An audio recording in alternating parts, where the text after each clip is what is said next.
This guy's about to tell a very sad story about his life. If it's true, he's been losing loved ones left and right, which is one of the hardest parts of life. But you still need to make good choices when life gets hard, especially if there's a chance you could go to jail if you make a bad choice. Unfortunately, his story has been told before to Judge Boyd, and her reaction to it is very judge appropriate. All right, we're going on the record. The court is calling 2019 CR 8716 State versus Andre Moody. Can I have parties announce? Defendant for the state of Texas. Albert Chidas for Mr. Moody. And are you Andre Moody? Yes, ma'am. Did you review the document entitled Motion to Enter Adjudication of Guilt and Revoke Community Supervision with your attorney? Did you understand it? Are you the same Andre Alonzo Moody who was placed on deferred adjudication in 2019 CR 8716 for the offense of assault, family choking, impeding breath or circulation on June 24th, 2020 for a period of 6 years and extended for 3 years? Is that you? Yes, ma'am. All right, state. Yes, Your Honor, we're here this morning on state's motion to supplement pending motion to enter adjudication of guilt and revoke probation. Oh, I need the supplemental. I don't have it. I can.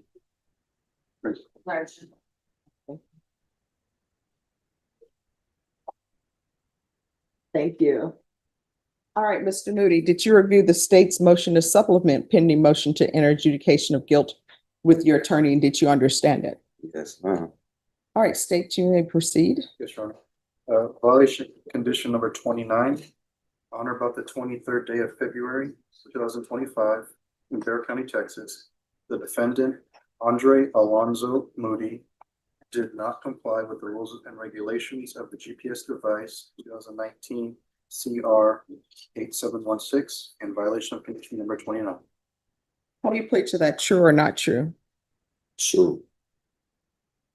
State, do you waive the other allegation? There's no other allegation there. No, there is, because this is the supplemental, so there is an allegation. Yes, right. We waived the other allegation that was in the original work potential. Any objection? Oh, no problem. Any objection? No objection, Judge.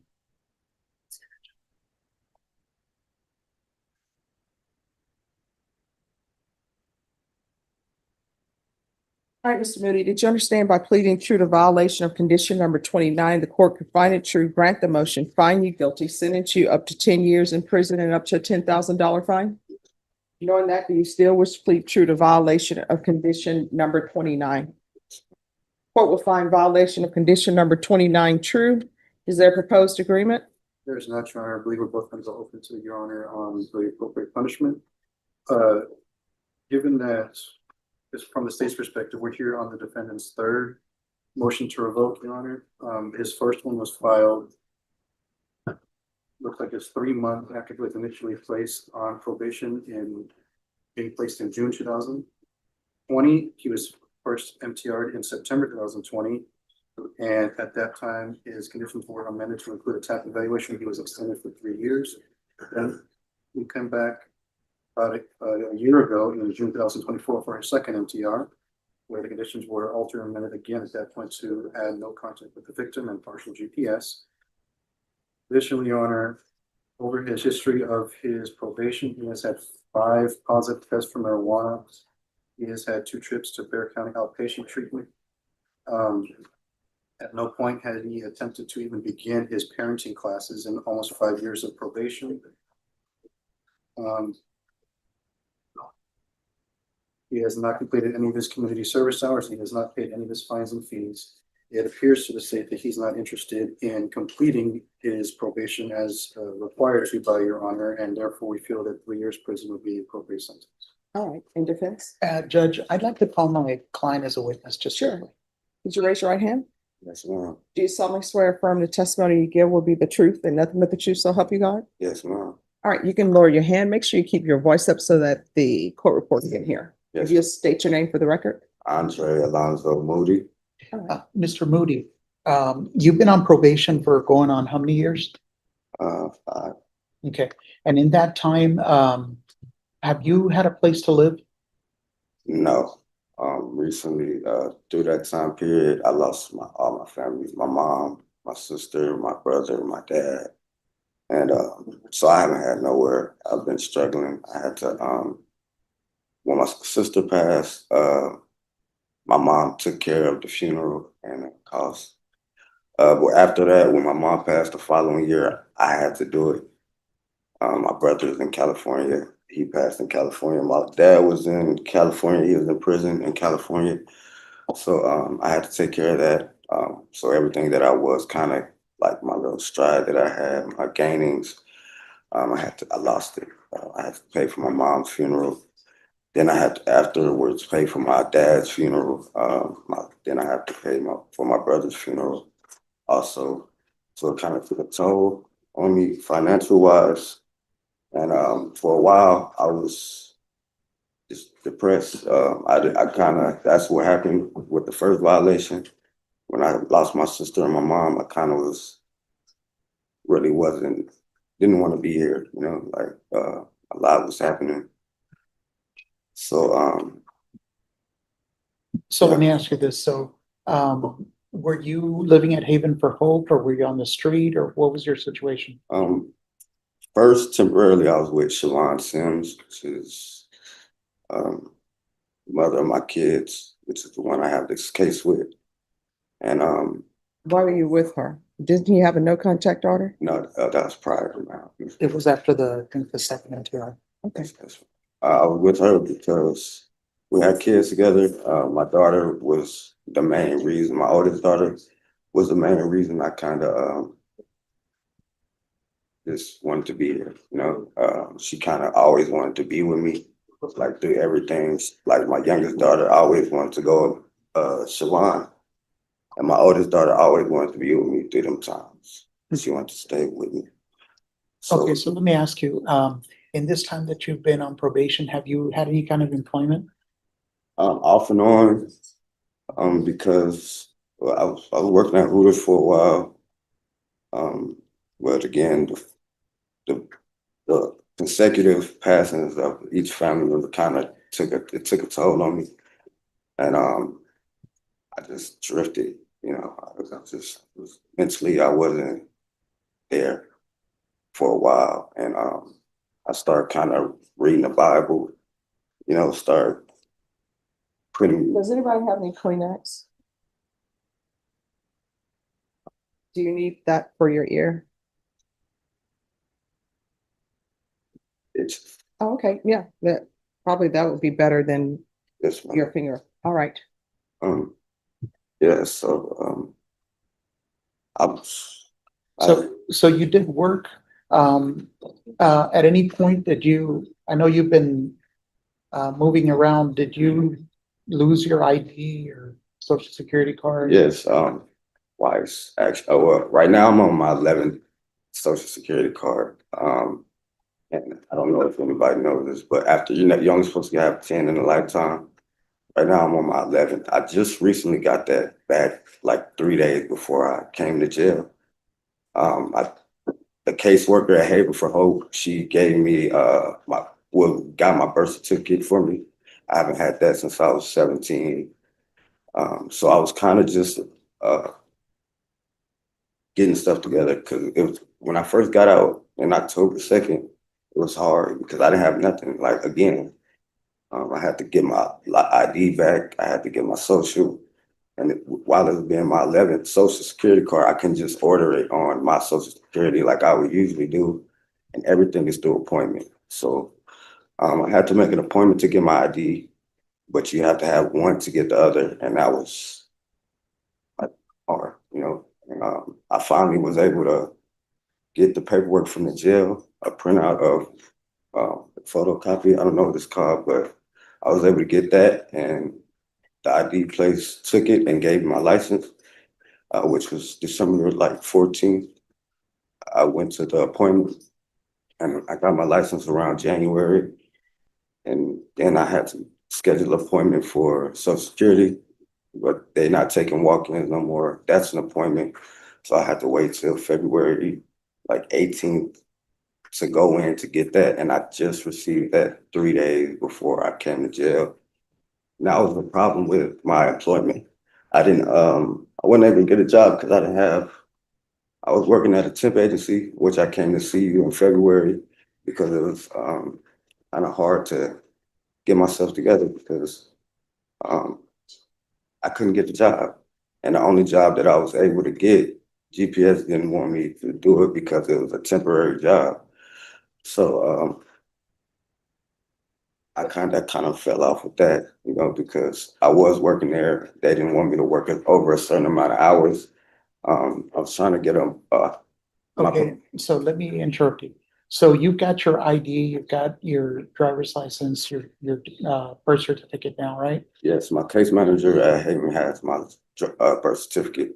Okay, And they were also willing to help me with an apartment. All I had to do is get a job, a real job, as they call it, not a temp service job, consistently, and bring them 4 checks up. They would have paid my first month's rent because it's a program that they have.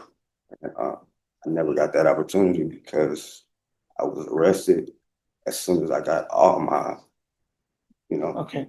And so in this time that you've been on probation, some 5 years, have you been rearrested? yes. You've been picked up new cases? I haven't picked up no new cases. I've just been struggling to get on my feet. Every time I start to get like kind of the ball rolling, I always come to jail. And I lose everything again. I don't have nowhere to put it. You know what I mean? I leave it with certain people. It's not there when I come back. I have to consistently start over. And Okay, that's where I'm at right now. Right now, I'm at another process of starting over. And again, I finally got everything that I need to be able to work, to go do what I need to do. I'm interested in going to school. Is what I'm trying to go for welding. I was in school going for business management recently, but that was uh, like 2020 after my mom passed. I kind of cut that off too. let me ask you. The violation is that you haven't been complying with the regulations, the rules pertaining to the GPS. Did you visit your kids? I wasn't able to often, but my daughters, especially my oldest daughter, we have like a tight bond. So if I don't go like a long time without seeing her, Okay, so his question was, were you visiting your children? That's the question. yes, ma'am. Okay, and the kids are in the custody of Siobhan? Yes, ma'am. Yes, Okay. sir. And you know that after the second MTR, they said no contact with Right. Siobhan Sims. Right? Yes, sir. Did you talk to her about visitation? Yes. She had called me while I was standing in Haven for Hope. She called me twice, and I didn't answer because of the no contact order. But she texted me and she told me my daughter wanted to speak with me, and I told her to have her call me, and they video called me, and she was crying. She said she wanted to see me. I haven't seen her in a month. So that's how we set up the arrangement for me to meet with them at the park, and I played with them at the park for about an hour and a half, and I left, and that's how I picked up the violation number 29. Okay, and do you want to stay on probation? Yes, I do need the help because I'm struggling by myself. Mr. Boyd, it's hard, and it's been times I don't know where to go, Okay. and I do have somebody that's kind of like willing to support me. It's a friend of mine, um, possibly girlfriend, just to be honest. And Well, to be honest, here's the thing. This is what the problem is. He's been on probation for 5 years. He hasn't done anything. The only thing you keep doing is you keep picking up more violations and you haven't learned anything. Now you're saying, I have somebody to support me. That's the problem. You're supposed to be supporting yourself. You're hanging your star to this person to support you. If something were to happen to them, or if they were to break up with you, we'd be right back here on another day with you telling me that you've lost your relatives, which I'm sorry to hear about that. But you were here before saying the same thing. And now you're back again saying the same thing. And now you have somebody else that you're going to be with hanging your star to her. And I think everybody deserves a chance. I know there is love out there in the world, but you got to ask yourself what is going on in her life that she's decided to hang her star on a person who has no job, who has no home, who has a criminal case pending, and is not taking care of his business. So that relationship, I can tell you, that relationship is not going to work out because at some point in time, she's going to get tired of having to lift and carry you on her back. She's going to want you to carry her once in a while, and you can't do it. You can't do it financially because you don't have a job. You can't provide her a home because you don't have one. And as you said it, you're probably going to need another Social Security card because the jail is probably going to lose it. So you haven't done anything. In 5 years, why have you not completed parenting classes in 5 years? It's $25 a week. All right. So in 5 years, why have you not had a job? How are you supporting yourself? Were you living off your mom, living off your dad, No, ma'am. living off of relatives? I was working at Hooters prior to my mom. I actually had a savings account and everything. But So why haven't you paid $25 for parenting classes? that was prior to me even being on probation. My mom passed in 2020. And my sister passed before that. And the funeral, my mom don't even have a headstone for her. No, I understand that. It cost a lot of money, and I never knew how much it cost. I didn't know, I was just. But here's the thing, you haven't done anything on probation, nothing. None of the requirements I've set for you, you have done. You have done nothing. Now, with regards to the marijuana, I know you're testing positive for that and you have a prescription. So that's the only thing you've been able to do. You got a prescription for marijuana, but you haven't done parenting classes. You've done nothing. And you haven't done your BIP class. You haven't done anything. That's $25. Here's the thing. You're using the fact that you don't have money for anything, not to do anything. And if you were to come into this courtroom and say, Judge, I haven't done the parenting classes or the BIP class because I don't have any money. If that were the allegations in the motion, I would be like, okay, you know what? He hasn't violated his probation at all. He just hasn't been able to do that because of funding. But that's not the case with you. You have done nothing. Everything that I haven't done is because of funding is what I don't have. No, you violated your probation 3 times.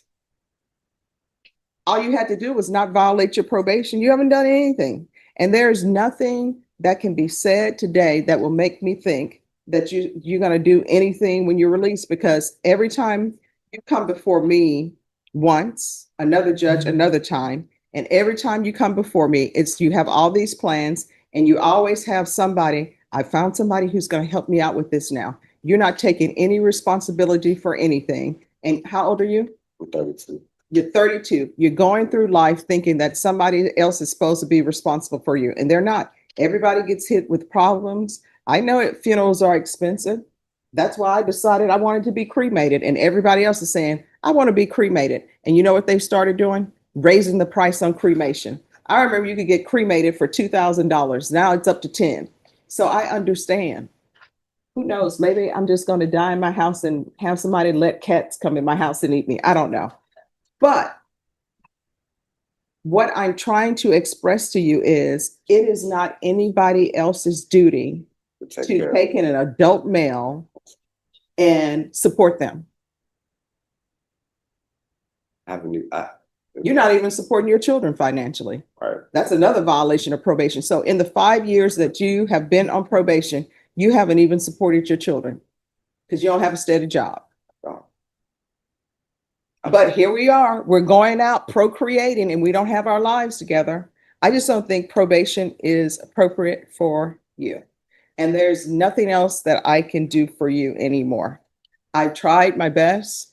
I told you to pick up the phone, call probation when you need something, come into the court if you need something, and you have done neither. The only thing you've done is violate your probation, and you violated it 3 times, and you've been extended, and extending you doesn't help. You should have been done with this probation, off with this probation, because you've been on this probation for 5 years and have done nothing. Ms. Ford, can I speak one more time? Sure. I just got, like I said, I just got my Social Security card. I came to you in February. Here's the thing, when you were placed on probation and you got your first motion to revoke, you had just got your Social Security card, and you're telling me you're getting your life together. And 5 years you do nothing. And yes, ma'am. And it was my fault because I kind of put like you said, I kind of depend on other people too much in this, like right now. I depend on a lot of people instead of, trying to get things done myself, but I do try to get stuff done, Miss Boyd. There's been many times that I've been searching for jobs and it just told me no. And I did have an opportunity for a job right before at Denny's. I know it doesn't quite mean anything, but I I got my income tax, on my car. I haven't even touched Here's the it. thing, I don't even understand how people are getting an income tax refund and they don't have employment. I was working last year partially for it. All right, and you didn't pay $25 to do parenting. This is what the court is going to do. 29 is true. The court is going to grant the motion, revoke you. I'm sorry, find you guilty, revoke, give you credit for any time served. Does anybody want to speak with regards to time? Judge, we would just ask for the minimum. All of these have been technical violations. He just can't get his life together. He's not out, holding up a Valero gas station, anything like that. So I think that based on that, the minimum would be appropriate. And state, what are you requesting? I'll defer to the court, Your Honor. All right, the court will sentence you to 3 years in the prison, give you credit for any time served, and the court will request the therapeutic community. Did you review the document entitled Trial Court Certification of Defendant's Rights to Appeal with your attorney? Did you understand it and sign it? Yes, ma'am. All right, you have a limited right to appeal. That right to appeal, oh, and I'm sorry, there's an affirmative finding of family violence. You have a right to appeal, and that right to appeal is a limited right to appeal. It relates to the allegations in the motion, not the fact that you're on deferred adjudication. Because this is a felony conviction and an affirmative finding of family violence, you're not allowed to own or possess any weapons or ammunition. If you have a question over what a weapon or ammunition is, you need to speak to an attorney. Do you understand? Yes, can I ask one more question? Sure. So I do have 390 days or 300 and something days. Is that accounted for as 2-for-1? Anytime that no. No. So here's the thing, this is a misunderstanding that people have. The court is not in charge of whether you get 2-for-1 or day for day. That has to do with whatever facility you are at and whether or not they decide to give you credit for that. What I can tell you is I sentence you to 3 years. You will do no more than 3 years. All right, good luck to you. Thank you. Thank You're you, Your welcome. Honor.